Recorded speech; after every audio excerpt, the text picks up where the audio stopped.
Arkansas, Mike Huckabee. How are you, Governor? Mark, I'm doing great. It's a pleasure to be with you. And it's a pleasure. I'm glad you came on. I've been watching you come under attack for making a statement which I agree with you 100%. You said, I hope I get this correct, that you said that this agreement would deliver the Israelis to the oven's door, something to that effect. Did you not? I absolutely did. And, Mark, I've read the entire agreement. This is a very dangerous agreement. It's dangerous for Israel, but it's dangerous for the United States and the rest of the world. These are terrorists. These aren't normal people who run a government. These are people who run a criminal enterprise and have sponsored state terrorism around the world. For 36 years, they've been threatening to wipe Israel off the face of the map and kill every American. What we did in this agreement was essentially help put the bullet in the gun that was pointed at our head. And if we execute this agreement, we pull the hammer back and beg them to squeeze the trigger. This is just insane. And my gosh, I hope we have some people in Congress with the courage to stand against what will be a disastrous downfall, the likes of which we haven't seen since 1938 and Neville Chamberlain's ill-fated agreement with Hitler. It's just that critical.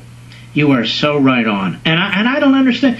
I mean, are we all supposed to act like we're hosts at NPR? I mean, you see something going on here. You're a very calm man. You don't raise your voice, but you raised a point, and you raised it in a way so people can understand exactly what's going on. We get into this Washington speak and everything else, and you're saying, wait a minute, do you know what they're doing? Now, what do nuclear weapons do? They eviscerate people, do they not, Governor? They absolutely vaporize people. And I want to remind maybe the uninformed that, Mark, this is a country that has said that Israel is a one-bomb country. In other words, one bomb will take care of all of the 6 million Jews living in Israel right now. They've also said, these are their words, they have said that they have developed the missiles that will turn Israel into a new Holocaust. They're the ones who have openly said that rather than have to chase Jews all over the world, now they have them rounded up in one place. Now, when people say this repeatedly for 36 years, there comes a point at which you ought to start taking them seriously and believe that their threats might be real. Mark, my first trip to Israel was in 1973. I was 17 years old. I've been back dozens and dozens of times. I've been to every country you can possibly name in the Middle East, including Syria, Lebanon, Jordan, Egypt, Iraq, Afghanistan, Turkey, the Emirates and Saudi, on and on. Those must have been fun vacation spots. But anyway, yes. But my point in all of this is that I speak from the understanding that the only people more concerned about this deal than the Israelis are the Jordanians, the Egyptians, the Saudis, the Emirates. And if somebody says, well, but the Jordanians voted in Security Council, they're afraid not to. But deep down, they know that giving the Iranians nuclear capacity and now the money to finance it with $120 to $150 billion is truly like giving car keys and unrestricted access to a liquor cabinet to a 16-year-old boy. It is just disastrous. Aren't you a little annoyed that somebody like Jeb Bush would say, I wish that they would calm down on the tone and so forth and so on? I think some passion is needed here, don't you? I absolutely do. And, Mark, one of the things that's been frustrating is that there's been so much attention given to Barack Obama having attacked me personally and by name from Ethiopia, Hillary Clinton 2 days in a row.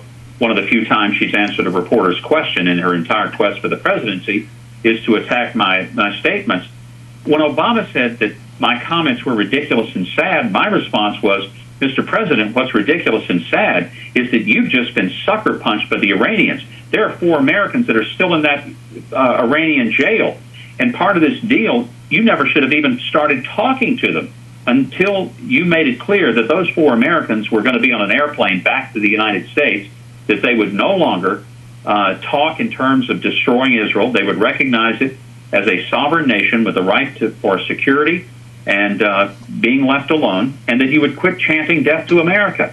These guys chanted death to America and continued to reserve the right to destroy Israel throughout the entire process. And the $150 billion that's been released essentially would be like turning $5 trillion loose in the American economy by comparison. How could anyone read this deal and come away saying, well, boy, that was a great negotiation? This was a colossal failure, an absolute disaster. And Obama is so disingenuous when he says that the only choices are his deal and war. Mark, I find it offensive because many of us have said, no, there's another option. America needs to become the number one energy exporter in the world.